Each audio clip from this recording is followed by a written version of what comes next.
Maryland Mothers. Baiklah Bapak Ibu semuanya, Assalamualaikum warahmatullahi wabarakatuh. Waalaikumsalam warahmatullahi wabarakatuh. Selamat pagi, terima kasih atas kesediaannya untuk bersedia mengikuti pemaparan saya terkait implementasi budaya positif. Di sini nanti saya akan memaparkan terkait materi budaya positif, serta saya akan memberikan pembahasan tentang apa sih budaya positif dan sejauh mana saya sudah melaksanakannya di sekolah kita. Baiklah, langsung ke materi. Dalam budaya positif nanti yang akan saya paparkan adalah yang pertama terkait disiplin positif. Yang kedua nanti adalah terkait motivasi perilaku manusia, yaitu mengenai hukuman dan penghargaan. Yang ketiga tentang kebutuhan dasar manusia. Yang keempat posisi kontrol dari program institusi. Yang kelima keyakinan sekolah atau kelas. Dan yang terakhir adalah tentang segitiga institusi. Baik, di sini langsung ke disiplin positif.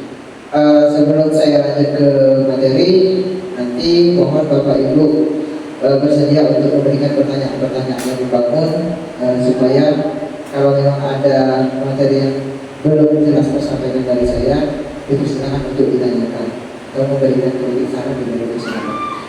Baik, untuk materi yang pertama itu terkait disiplin positif. Apa sih disiplin positif itu? Di benak kita sering nih mendengar disiplin. Kata-kata disiplin itu lebih ke aturan. Namun aturan di sini kita sudah biasakan kalau ada aturan pasti ada konsekuensi atau hukuman. Nah, sebenarnya untuk membudayakan disiplin positif itu lebih mengarah ke diri sendiri. Bukan berarti dengan adanya hukuman budaya positif akan terbentuk dan menjadi kebiasaan. Jadi di sini untuk membangun disiplin positif kita harus memahami karakter siswa, kebutuhan siswa, kebutuhan murid itu seperti apa. Bukan semata-mata supaya mereka bisa disiplin kita harus hukum. Supaya mereka bisa disiplin selalu kita tanamkan hukuman-hukuman itu adalah budaya lama. Untuk saat ini lebih baik kita usahakan dengan membudayakan, membiasakan anak murid sadar akan keyakinan-keyakinan yang ada pada diri mereka sebelum yang akhir kalinya kalau memang terpaksa lebih ke hukuman. Karena memang untuk melakukan kebiasaan adalah suatu hal yang berat untuk menjadi sebuah kebiasaan. Disiplin positif itu adalah suatu kebiasaan yang harus kita tanamkan dari awal, dari dasar pada diri manusia, terutama anak didik kita yang cenderung kebiasaannya pedesaan, yang masih ingin bermain dan sebagainya. Itu perlu adanya kebiasaan yang dilakukan setiap hari, serta penanaman keyakinan pada peserta didik kita. Nah, di sini saya tuliskan bahwa disiplin positif itu mengarah kepada disiplin diri, yaitu untuk mengontrol diri dalam melakukan segala tindakannya. Jadi lebih ke dirinya terlebih dahulu. Jadi dirinya yang akan mengontrol dia. Dalam istilah lain, dia harus memiliki motivasi intrinsik atau dari dalam dirinya. Selanjutnya, bahwa disiplin positif itu mengajarkan anak untuk bertanggung jawab serta menumbuhkan kesadaran diri dengan nilai-nilai kebajikan yang telah dipercayanya. Jadi sebelumnya mereka harus tahu nih nilai-nilai kebajikan apa yang perlu ditanamkan pada dirinya. Mereka harus punya keyakinan-keyakinan, dan dengan keyakinan dan nilai kebajikan yang dimilikinya, mereka akan menerapkannya dengan kesadaran pada dirinya masing-masing. Disiplin positif itu yaitu untuk memahami dan menyadari berdasarkan motivasi sendiri dengan dan bukan karena keterpaksaan. Nah, di sini kalau kita menggunakan hukuman itu lebih ke unsur keterpaksaan. Mengapa demikian? Karena hukuman itu lebih memberatkan ke siswa. Dengan adanya hukuman, misalkan siswa melakukan sebuah kesalahan, kita hukum. Dia sadar untuk pada saat itu, untuk kedepannya mereka akan timbul rasa keterpaksaan. Oh, kalau saya tidak seperti ini saya akan dihukum. Oh, kalau saya tidak seperti itu saya tidak akan dihukum. Nah, untuk hal seperti itu kita ubah menjadi kebiasaan dengan pembiasaan pola keyakinan dan nilai-nilai kebajikan yang kita tanamkan pada diri murid. Baik, lanjut. Selanjutnya adalah motivasi perilaku manusia. Di sini motivasi terdiri dari dua, yaitu motivasi internal dan motivasi eksternal. Apa sih motivasi internal? Motivasi internal adalah motivasi yang berada pada dari dalam diri murid.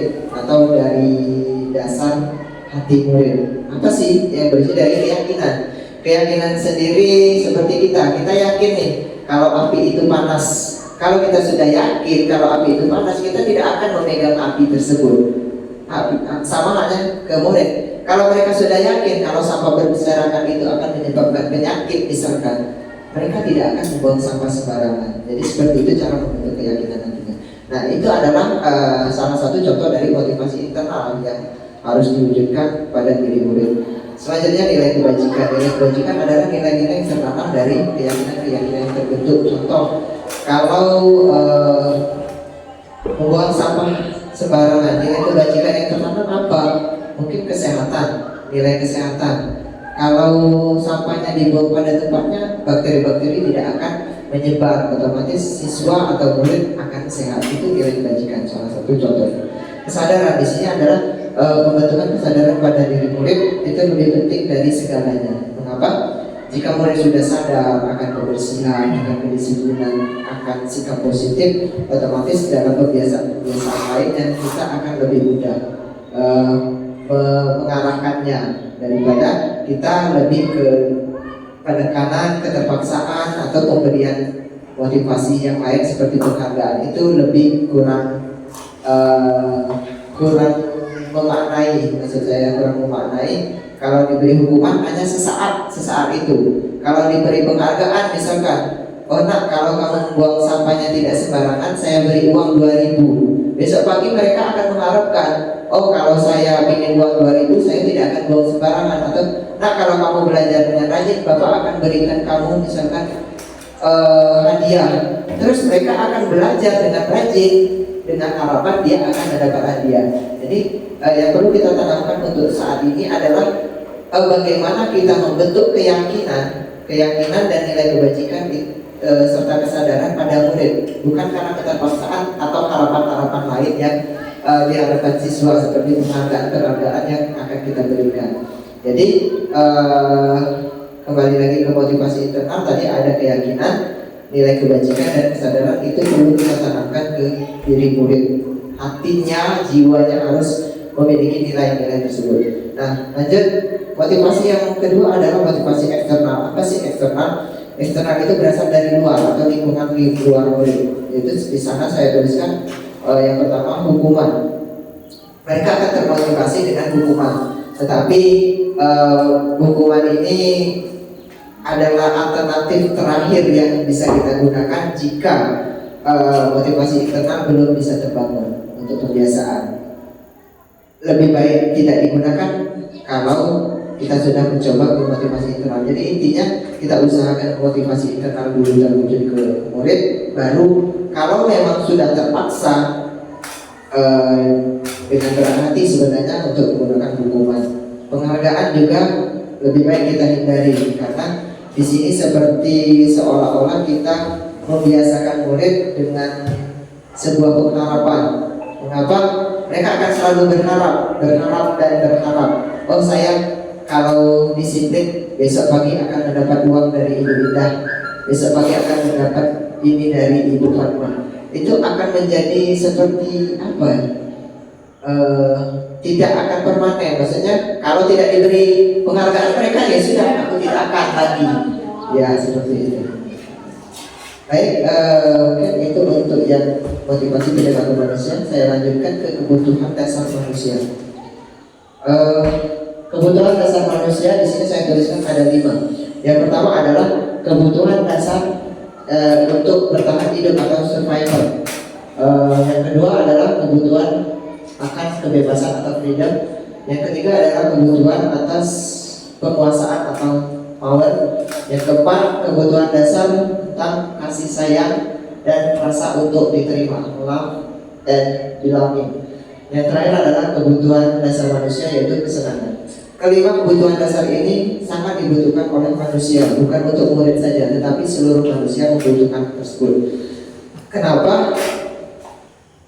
Contoh yang pertama, kebutuhan dasar untuk bertahan hidup. Manusia perlu adaptasi, manusia membutuhkan segalanya. Nah, survival, manusia membutuhkan bertahan hidup. Kenapa? Kalau mereka tidak bisa memiliki sikap survivor, otomatis dia akan tereliminasi dalam komunitasnya. Contoh misalkan komunitas saya, misalkan saja di ekosistem hewan, animal misalkan di sana ada harimau, ada kerbau, ada apa. Jadi siapa yang bertahan hidup, dia yang akan mampu. Siapa yang kuat, dia yang akan mampu bertahan hidup. Jadi intinya manusia itu butuh untuk mempunyai mempertahankan hidup mereka masing-masing. Dengan cara seperti apa? Yaitu kebutuhan dasar lainnya harus dipenuhi oleh mereka masing-masing. Termasuk siswa, mereka misalkan untuk ke sekolah ini bertahan hidupnya seperti apa kebutuhannya, misalkan coba dari dasar kebutuhan untuk bertahan hidup, kalau kita ke siswa mungkin ikut apa supaya bisa bertahan hidup saat ini, perlu makan kan, misalkan perlu minum, itu pasti itu untuk bertahan hidup. Selain itu perlu nilai-nilai lain, kebebasan, kesenangan, penguasaan, itu sangat diperlukan. Saya sendiri berdiri di sini tidak akan bisa kalau saya tidak memiliki nilai penguasaan atau power. Mengapa? Dengan adanya kebutuhan saya, dengan adanya power saya sendiri, saya mampu untuk berdiri di sini. Kalau tidak, saya akan grogi dan saya tidak akan sampai di sini, seperti itu. Selanjutnya adalah kebutuhan kebebasan. Mengapa nih manusia butuh bebas? Sama seperti tadi, saya kaitkan dengan hukuman. Mengapa sih manusia butuh bebas? Kalau mereka tertekan terus, bagaimana mereka merasakan kemerdekaan? Kita sudah merdeka nih, tapi kenyataannya masih digauli dengan hukuman. Seolah-olah kita merdeka dalam lingkup luas, tetapi di daerah kita belum merdeka. Kita merdeka di Indonesia, tetapi di lingkup kita belum merdeka. Kita masih tertekan dengan adanya hukuman. Kita masih tertekan dengan adanya larangan-larangan. Seharusnya kita sudah terbiasa, kalau memang seperti ini saya tidak akan lakukan karena memang itu bukan hal yang baik. Itu yang perlu kita tanamkan nanti tentang kebebasan. Selanjutnya adalah kasih sayang dan rasa diterima, love and belonging. Kenapa? Setiap manusia pasti membutuhkan cinta serta kasih sayang. Hal mustahil kalau manusia tidak membutuhkan cinta. Ya, mungkin saya tidak tahu apakah di dunia ini ada orang yang tidak membutuhkan rasa kasih sayang dan cinta. Saya sendiri masih mengharapkan itu. Kenapa? Sangat mustahil. Siswa pun, contoh kalau saya kaitkan ke siswa, kalau kita masuk di dalam kelas, siswa tidak membutuhkan rasa cinta dan kasih sayang dari guru, apa yang kita impactnya bagaimana coba?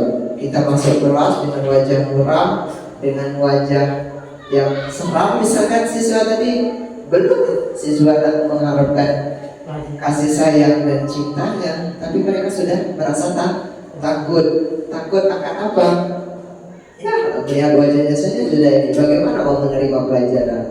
Baru sampai saja, wah Pak Joko sudah bersembunyi sebenarnya kan, karena takut. Jadi yang kita perlu berikan ke murid adalah rasa perlu kita berikan kasih sayang kepada murid, perlu kita misalkan cinta kepada murid, dan murid pun kita tanamkan untuk cinta lingkungan, cinta kepada guru, cinta kepada sesama, seperti itu. Selanjutnya adalah kebutuhan akan kesenangan. Saya sendiri punya hobi, mungkin Bapak Ibu semuanya juga punya hobi. Itu untuk apa sebenarnya? Untuk menghibur kita. Kita hidup, manfaatkan. Kita hidup hanya sekali untuk di dunia ini, perlu kita manfaatkan. Untuk apa? Untuk apa kita susah payah di dunia kalau tidak kita manfaatkan? Kesenangan itu adalah hal yang lumrah pada manusia, dan itu dibutuhkan oleh semua manusia. Apakah manusia ingin sedih saja? Saya yakin tidak. Pasti mereka butuh kesenangan. Kesenangan ini macam-macam bentuknya. Ada yang mungkin dengan cara menyanyi, ada yang dengan cara menyalurkan dengan misalkan teknologi dan sebagainya. Sama halnya dengan murid. Kita harus melihat karakteristik murid di dalam kelas. Kalau mereka senang dengan gaya belajar mereka seperti itu, kita harus aluri, kita harus fasilitasi. Jangan siswa senang belajar dengan gayanya bermusik, kita suruh dia terpaku. Nah, jadi kita harus tahu karakteristik murid. Nah, sebelumnya kita sudah belajar sebelumnya akan tes diagnostik, itu sangat diperlukan sebenarnya terkait hal-hal kebutuhan dasar manusia. Yang terakhir adalah kebutuhan akan penguasaan atau power. Power untuk manusia sangat dibutuhkan. Kalau manusia lemah, dia akan tereliminasi dalam kelompoknya. Dia pendiam, dia akan jadi murung, dia akan menjadi tersisihkan. Di masyarakat kalau dia tidak punya power, dia akan selalu menjadi terbelakang. Murid kalau dia tidak ada kekuatan, dia akan merasa minder dengan teman-teman. Coba kalau dia punya kekuatan, kita suruh maju ke depan untuk menjadi pemimpin pembelajaran, pasti dia akan mampu. Nah, kebutuhan dasar manusia ini perlu kita jadikan nilai utama dalam pembentukan budaya positif. Mengapa? Misalkan mereka ada kesalahan, saya contohkan seperti ini. Ada anak nih yang misalkan terlambat sekolah. Terlambat sekolahnya, bagaimana? Jangan kita langsung menjudge dia salah, tetapi perlu kita stabilkan dulu mengapa sih mereka salah, apa sih yang dibutuhkan mereka sehingga mereka terlambat ke sekolah seperti itu. Jadi kita perlu tanyakan terlebih dahulu kebutuhan yang mereka harus penuhi itu apa, mengapa sampai mereka terlambat dan sebagainya. Seperti itu Bapak Ibu. Selanjutnya ke materi yang ketiga adalah posisi kontrol guru. Selama ini coba kita perhatikan di situ ada 5 posisi kontrol guru. Yang pertama penghukum, yang kedua adalah membuat rasa bersalah, yang ketiga sebagai teman, yang keempat sebagai pemantau, yang kelima sebagai manajer. Di sini coba saya tanya ke Bapak Ibu, berada di posisi mana Bapak Ibu sekarang sebagai seorang guru? Coba Ibu Ayu. Teman. Apakah sebagai teman, apakah sebagai semuanya? Kalau saya sendiri, bagaimana? Manajer. Manajer, oke, Pak Yu manajer. Pak Yu sebagai pemantau bisa juga. sebagai pemantau. Oke, yang lain? Saatnya jam kelima dimulai. It's time to get the best started. Mungkin perlu saya jelaskan terlebih dahulu. Mungkin Bapak Ibu bisa nanti mengambil posisinya. Sekarang masih berada di mana posisinya? Penghukum. Posisi penghukum itu di mana sih? Seorang guru ya tadi. Kalau saya sendiri selama ini masih menerapkan posisi penghukum, jujur. Karena sudah jadi kebiasaan selama di SD dulu, di SMP, di SMA, saya sudah terbiasa oleh guru saya dihukum. Salah, maju ke depan, dihukum. Salah, tidak pakai atribut, silakan bersihkan WC. Itu masih terbentuk dalam diri saya sendiri untuk melakukan hal-hal seperti itu. Tapi saya berupaya untuk mengurangi bahkan menghilangkan posisi untuk menghukum tersebut. Jadi menghukum di sini adalah upaya pemberian hukuman kepada murid karena kesalahannya untuk membentuk budaya positif. Memang tujuannya bagus, tetapi caranya yang kurang tepat. Mengapa kurang tepat? Karena di sini ada unsur keterpaksaan yang dibangun kepada murid. Selanjutnya adalah membuat rasa bersalah. Kita tidak menghukum, tetapi membuat siswa atau murid kita merasa bersalah. Contoh, saya contohkan seperti ini. Ada siswa bersalah di sini, tidak mengerjakan tugas atau mungkin sering terlambat. Posisi saya sebagai guru yang membuat rasa bersalah misalkan seperti ini. Nah, kamu tidak kasihan nih kalau bapak nanti di para kepala sekolah tidak bisa mendisiplinkan kamu. Nah, itu contohnya. Jadi mereka akan merasa bersalah karena saya yang akan dihukum oleh kepala sekolah. Itu contoh dari pembuat rasa bersalah. Yang ketiga adalah teman. Posisi teman di sini bukan dalam artian teman seperti teman biasa, tetapi lebih ke posisi guru, tapi kita lebih ke akrab dengan teman. Mengapa kita perlu menjadi teman untuk guru, untuk murid?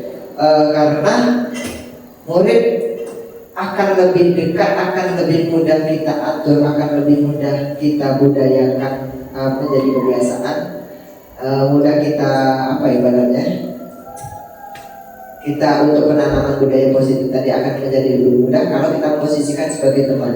Dengan akrab kepada murid, murid akan terbiasa, oh dengan Pak itu seperti ini dan sebagainya.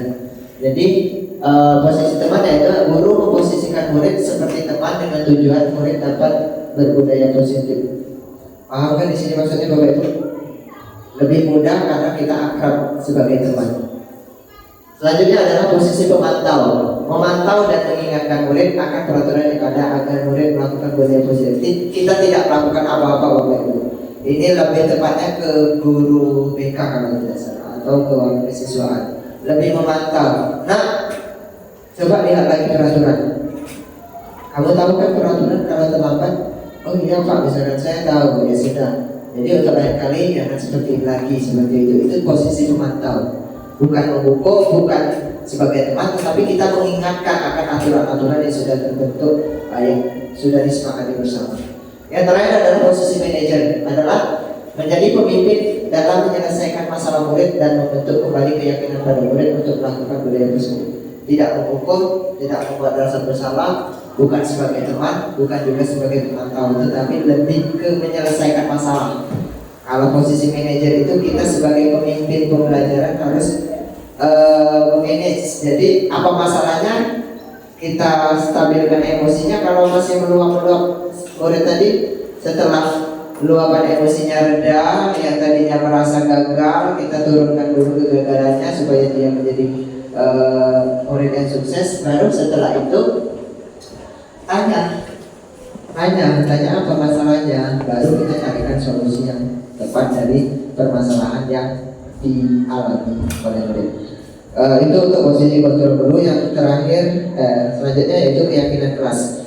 Keyakinan kelas adalah sebuah keyakinan yang dibangun atas dasar-dasar nilai kebajikan. Sebelumnya tadi ada nilai kebajikan, contoh tadi nilai kesenangan, terus nilai kesehatan, kebersihan dan sebagainya, yang disepakati secara tersirat maupun tersurat, terlepas dari latar belakang suku, negara, bahasa maupun agama.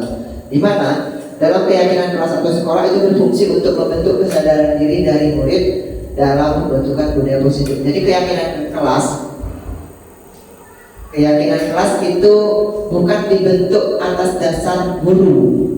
Jadi perlu adanya kesepakatan antara guru dan murid. Bukan guru saja yang membuat, guru yang kita harus datang tepat waktu kita ini, tetapi murid sekedar mengikuti, bukan. Tetapi kita bangun bahwa keyakinan kelas itu sudah disadari oleh murid dan untuk nantinya disepakati dan diimplementasikan pada kegiatan selanjutnya. Misalkan seperti ini. Silakan anak-anak untuk membuat keyakinan kelas pada hari ini. Bapak akan memandu apa-apa aturan yang bisa kita lakukan, silakan dituliskan. Jadi dari mereka untuk mereka, bukan dari guru untuk murid, tetapi dari murid untuk murid sendiri. Disepakati dalam kelas secara bersama. Seperti itu. Tujuannya apa? Supaya pembelajaran menjadi efektif dan pembentukan budaya positif dapat terlaksana. Selanjutnya adalah terkait segitiga restitusi. Apa sih segitiga restitusi? Segitiga restitusi adalah sebuah pendekatan yang dilakukan untuk membentuk laku murid atau sikap murid yang sadar akan tanggung jawab sesuai dengan keyakinan kelas atau sekolah yang telah dipercayainya. Jadi sebelumnya tadi kita sudah membangun keyakinan, membangun nilai menerapkan nilai kebajikan serta membentuk keyakinan kelas. Di sini yang telah dipercayai sesuai dengan nilai-nilai kebajikan yang ada. Dalam menjalankan segitiga restitusi, seorang guru hendaknya memposisikan dirinya sebagai seorang manajer dengan mengikuti 3 tahapan. Yakni yang pertama adalah menstabilkan identitas murid, memvalidasi masalah yang terjadi, dan menanyakan keyakinan yang terbaik yang telah dibentuk atau yang ada pada murid. Seperti itu. Ini adalah langkah-langkah segitiga restitusi. Oke, pada tahap pertama segitiga restitusi adalah menstabilkan identitas. Tujuan utamanya yaitu adalah mengubah identitas anak atau murid dari yang tadinya merasa gagal, merasa dicemooh, menjadi murid yang sukses. Jadi intinya kalau diambil garis bawahnya, menstabilkan identitas itu yang tadinya masih meluap-meluap emosi, kita turunkan, redakan emosinya. Baru kita bisa mengolah mereka ke yang tahapan berikutnya. Intinya seperti itu. Yang tadinya merasa gagal, aku seperti ini. Nah, kita redakan dulu, kita stabilkan dulu emosi atau identitas mereka. Selanjutnya adalah memvalidasi masalah. Kita perlu memvalidasi masalah. Jangan langsung memberikan solusi, jangan langsung memilih mana yang salah, mana yang benar, tapi kita validasi dulu apa sih sebenarnya masalah mereka dengan mengaitkan apa, mengaitkan kebutuhan dasar yang dibutuhkan oleh murid. Misalkan contoh murid terlambat, tadi saya ulangi, murid terlambat. Untuk validasi masalahnya bagaimana, kita tanyakan kira-kira mengapa kamu terlambat, kebutuhan apa sih sampai kamu terlambat, kebutuhan apa yang kamu perlukan misalkan. Supaya tidak terlambat lagi harusnya seperti apa, misalkan siswa ribut misalkan. Sangat mudah sebenarnya kita menanyakan, kamu membuat kegaduhan di kelas, emangnya apa yang kamu dapatkan? Oh Pak, saya itu sukanya bermain ini, berarti kebutuhannya akan ke kesenangan dan sebagainya, seperti itu. Jadi dalam validasi masalah kita perlu mengaitkan nilai-nilai yang nilai-nilai kebutuhan dasar dan yang pokoknya yang diberikan, yang dibutuhkan oleh murid. Perlu divalidasi, mengapa? Karena untuk mencari solusi kita harus tahu jelas dulu masalah yang dihadapi oleh murid tersebut. Baru kalau masalahnya sudah dapat, siapa yang salah benar itu abaikan terlebih dahulu. Kita tidak mencari siapa yang salah dan siapa yang benar, tetapi kita ingin mencari masalah solusi dari masalah yang ada. Kita tidak usah menjudge ini salah, ini benar, tapi kita cari solusinya supaya mereka bisa berdamai kembali, seperti itu.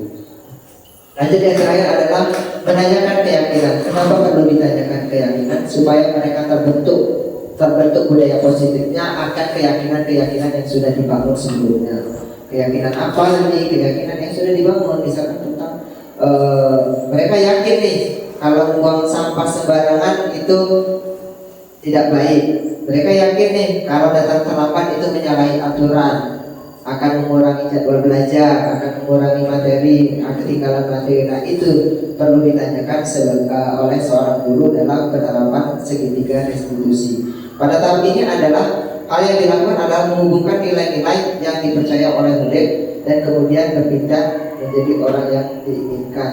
Jadi setelah mereka meyakini, oh iya Pak, kalau saya terlambat berarti saya akan ketinggalan pelajaran misalkan, itu sudah diyakini oleh murid. Berarti untuk kedepannya mereka karena sudah yakin, mereka akan berusaha untuk tidak mengulangi hal yang mereka lakukan tersebut. Selanjutnya, nah ini saya kaitkan terkait budaya positif dengan filosofi Ki Hajar Dewantara.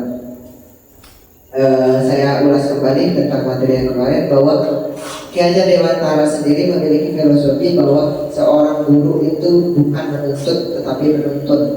Kita tidak usah menuntut siswa untuk pandai, tetapi kita perlu menuntut siswa supaya menjadi sesuai dirinya, sesuai kodrat alam dan kodrat zaman pada murid tersebut. Sama seperti halnya dalam membentuk budaya positif, kita tidak perlu menuntut dia menjadi anak yang berbudaya positif, tetapi kita perlu menuntunnya saja. Tidak usah dituntut, tapi dituntun, diarahkan, dibimbing, seperti itu. Jadi kita tidak perlu menggunakan hukuman supaya mereka bisa baik, tetapi kita perlu menuntunnya saja. Nilai dan tulen guru berat. Ini tidak penting kalau menurut saya. Isi prakarsa tidak penting. Mungkin itu saja Bapak Ibu semuanya yang bisa saya sampaikan. Ini saya ada contoh implementasi saya terkait penerapan segitiga restitusi yang sudah saya implementasikan di kelas. Sebelum saya tayangkan, mungkin ada yang ingin ditanyakan atau mungkin ingin apa misalkan? Mana? Boleh? Boleh coba?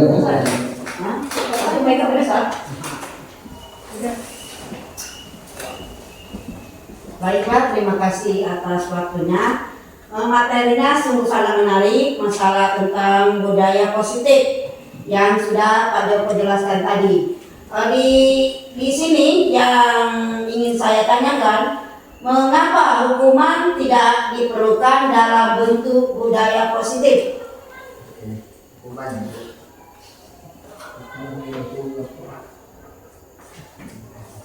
Langsung dijawab atau mungkin pertanyaan lain?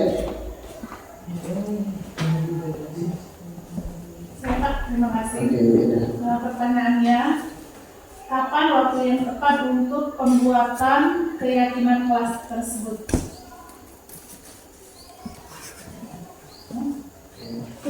Ada lagi mungkin waktu kita masih cukup. Oke, terima kasih Pak.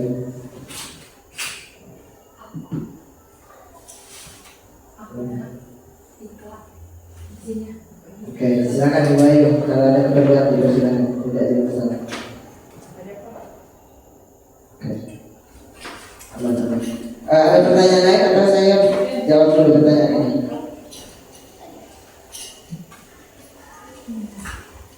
Sambil menunggu pertanyaan, saya tampilkan video saya, Bapak. Gimana?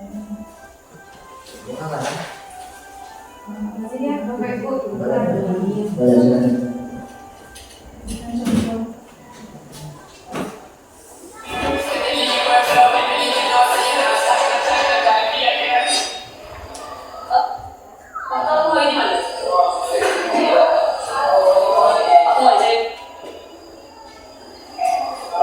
Ini adalah contoh penerapan segitiga restitusi. Nah, mungkin saya ulang lagi sebentar ya. Kami ingin melaporkan ada 2 siswa. Nah, ini kasusnya adalah mengeluarkan seragam. Ada 2 orang siswa mengeluarkan seragam. Nah, sebenarnya saya adalah seorang pemalu, Bapak Ibu. Nanti karena tugas jadi ya terpaksa Kami membuat ingin video ini. melaporkan ada 2 siswa yang melakukan baju tadi. Coba dan Roger.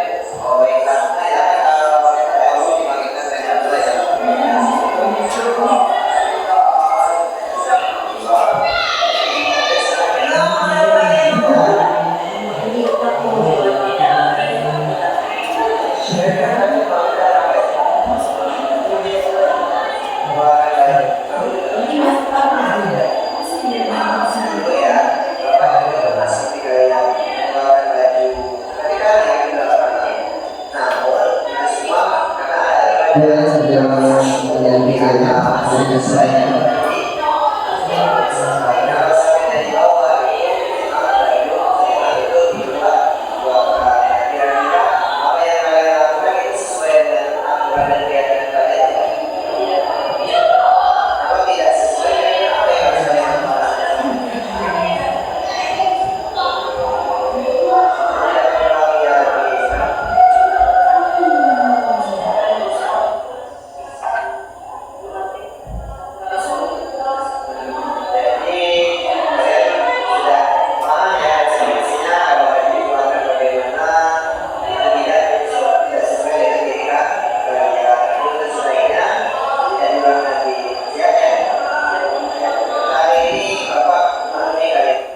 Oke, Bapak Ibu, itu tadi contoh penerapan segitiga restitusi yang sudah saya lakukan di sekolah.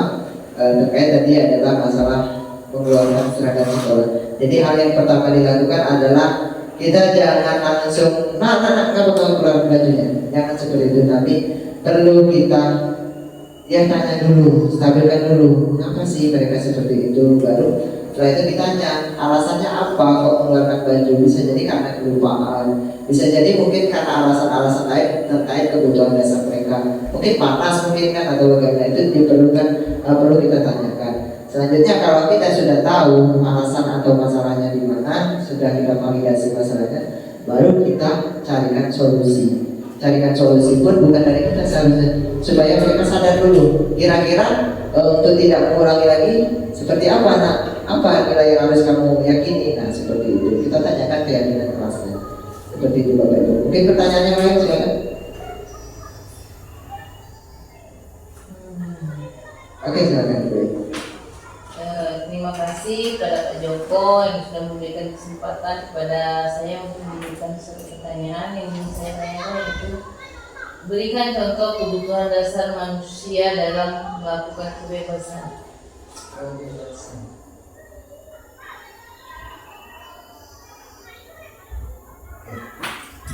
Sudah cukup mungkin? Iya. Saya akan coba menjawab pertanyaan dari Ibu Fatma tadi pertama, yaitu mengapa diperlukan hukuman? Baiklah. Mengapa hukuman itu tidak diperlukan dalam pembentukan budaya positif? Oke, saya jawab. Mengapa sih hukuman itu tidak diperlukan? Yaitu tadi, karena dengan adanya hukuman itu mengandung unsur keterpaksaan yang dibangun dan akan tertanam pada diri murid. Jadi hukuman sangat tidak diperlukan. Memang kebiasaan kita sebelumnya hukuman itu sering dipakai untuk membentuk pelaku murid, untuk membentuk, menanamkan ketertiban dan sebagainya. Tetapi pada dasarnya dengan adanya hukuman itu siswa merasa tertekan dan terpaksa. Jadi mengapa? Ya karena tidak baik sebenarnya. Yang lebih baik ditanamkan adalah penanaman kesadaran dari murid dengan nilai-nilai keyakinan yang memang perlu dibentuk mulai dari dini. Perlu ditanamkan bahwa sampah itu mengandung penyakit, datang terlambat akan meninggalkan materi pelajaran, belajarnya akan kurang dan sebagainya. Nilai-nilai seperti itulah yang perlu kita tanamkan, atau kebiasaan-kebiasaan seperti itulah yang perlu kita tanamkan. Bukan dengan cara menghukum. Kalau dengan cara menghukum, mereka akan takut untuk sekolah, bahkan mereka akan enggan untuk bertanya, bahkan akan menjadi siswa yang cenderung pendiam. Kalau di kelas kita marahin terus siswa itu, mereka cenderung akan takut dan menjadi seorang pendiam. Jadi itu alasan mengapa hukuman tidak diperlukan, bahkan kalau bisa tidak usah digunakan dalam pembentukan budaya positif. Selanjutnya adalah pertanyaan dari Ibu Indah. Kapan sih keyakinan kelas dibuat? Seperti itu Ibu Indah. Keyakinan kelas, pada dasarnya sih keyakinan kelas itu tujuannya itu adalah untuk mengatur anak kita. Kalau keyakinan sekolah berarti untuk mengatur sekolah. Nah, kalau keyakinan kelas, contohnya kapan sih dibuat? Usahakan di awal sebelum belajar. Pak, apakah keyakinan kelas hari ini bisa digunakan untuk keyakinan besok? Bisa, sesuai kesepakatan bersama. Kalau memang di situ berubah pola belajarnya, misalkan hari ini belajar mandiri tanpa kelompok, berbeda akan berbeda tentunya dengan aturan belajar kelompok seperti itu. Jadi silakan, tetapi dilakukan sebelum pembelajaran dimulai. Tujuannya tadi untuk apa? Supaya pembelajaran menjadi lebih efektif dan sesuai yang diharapkan oleh guru tersebut, seperti itu Ibu Indah. Jadi dilakukan bukan di akhir, bukan di tengah, tetapi di awal. Seperti itu. Dan dibentuk bukan ke atas dasar guru, tetapi dari murid itu sendiri, disepakati bersama guru dan murid, dilaksanakan secara bersama. Selanjutnya adalah pertanyaan dari Ibu Iin tadi. Apa dari contoh kebebasan Ibu Iin? Contoh kebebasan. Iya. Contoh kebebasan. Contohnya kebebasan dalam sini ini berarti kebutuhan dasar ya. Murid memiliki kebutuhan dasar akan kebebasan. Kebebasan dalam apa? Kebebasan dalam contoh, kalau kita sebagai seorang guru di kelas, kita perlu memberi kebebasan supaya mereka tidak tertekan dalam belajar. Bagaimana kalau memang mereka ingin belajar dengan gaya seperti apa, kita perlu fasilitasi. Kalau mereka memang misalkan perlu nih, misalkan ya kita tinggal tahu kebutuhan mereka apa tentang kebebasan itu tadi. Misalkan mereka, Pak, di kelas terus bosan Pak, misalkan, berarti mereka butuh untuk kebebasan belajar di luar dan sebagainya, seperti itu. Berarti itu kebutuhan dasar yang diperlukan oleh murid. Bagaimana Ibu Iin? Bagaimana? Kira-kira bisa ditangkap Ibu Iin, Ibu Ida? Sudah. Ibu Fatma? Yang lain silakan. Ibu Sas? Oke. Mungkin kalau sudah tidak ada pertanyaan, saya rasa cukup ya Bapak Ibu. Karena kita juga akan mendampingi siswa untuk ke kelas, jadi Saya rasa materi yang saya sampaikan bermanfaat untuk saya sendiri tentunya, dan bisa saya salurkan kepada Bapak Ibu supaya bisa kita bersama-sama melaksanakannya. Bukan untuk saya sendiri, tetapi untuk kita semua. Kebudayaan itu perlu dibentuk secara bersama-sama. Saya tidak akan bisa mewujudkan budaya positif pada murid kalau saya sendiri, tapi butuh bantuan Bapak Ibu sekalian. Mungkin itu saja Bapak Ibu. Terima kasih sangat banyak kepada Bapak Ibu yang sudah dengan konsentrasi penuh memperhatikan penjelasan saya. Ini adalah bentuk saya penyebarluasan materi serta pembahasan saya kepada Bapak Ibu terkait materi saya, yaitu modul 1.4 budaya positif. Terima kasih. Saya akhiri. Sekian. Wassalamualaikum warahmatullahi wabarakatuh. Waalaikumsalam warahmatullahi wabarakatuh.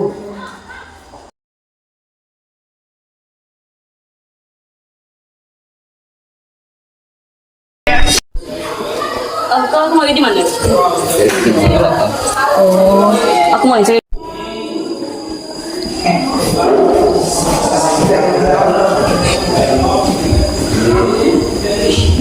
Permisi Pak, Ya, ada. kami ingin melaporkan ada 2 siswa yang mengeluarkan baju tadi. Siapa namanya? Yoga dan Rofi. Oh, baiklah. Silakan minta tolong dipanggilkan mereka berdua ya.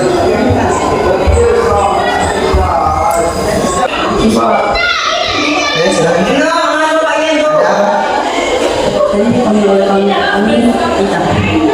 Kira-kira kalian dipanggil karena apa ya? Mengeluarkan baju. Kamu juga? Iya.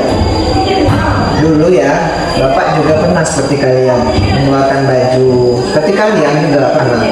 Namun itu semua karena ada aturannya. Kalau saku di atas itu sebaiknya baju dimasukkan. Kalau sakunya di bawah itu memang baju setelah untuk dikeluarkan. Nah, kira-kira apa yang kalian lakukan itu sesuai dengan aturan dan keyakinan kalian tidak? Tidak.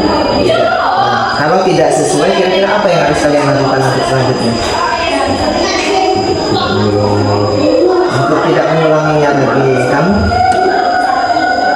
Saya akan berusaha untuk bisa mematuhi aturan sekolah.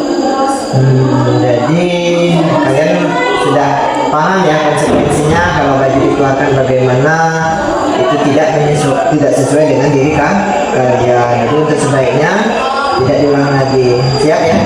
Siap. Oke. Untuk hari ini Bapak maklumi kalian untuk mengeluarkan baju, mungkin karena kalian lupa. Tadi kira-kira alasan kalian apa? Lupa. Untuk selanjutnya jangan diulangi ya. Oke, silakan kembali.